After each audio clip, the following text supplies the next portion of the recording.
नमस्कार मित्रांनो, आज आपण पाहणार आहोत शिवजयंतीनिमित्त सोपे आणि सुंदर मराठी भाषण. सर्वांना माझा नमस्कार. माझे नाव निधी आहे. आज 19 फेब्रुवारी आहे. या दिवशी छत्रपती शिवाजी महाराजांची जयंती असते.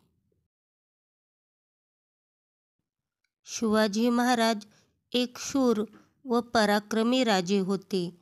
त्यांचा जन्म 19 फेब्रुवारी 1630 रोजी झाला.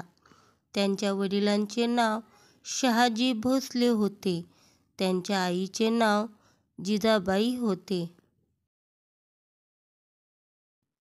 छत्रपती शिवाजी महाराज सर्व धर्माचा आदर करतात.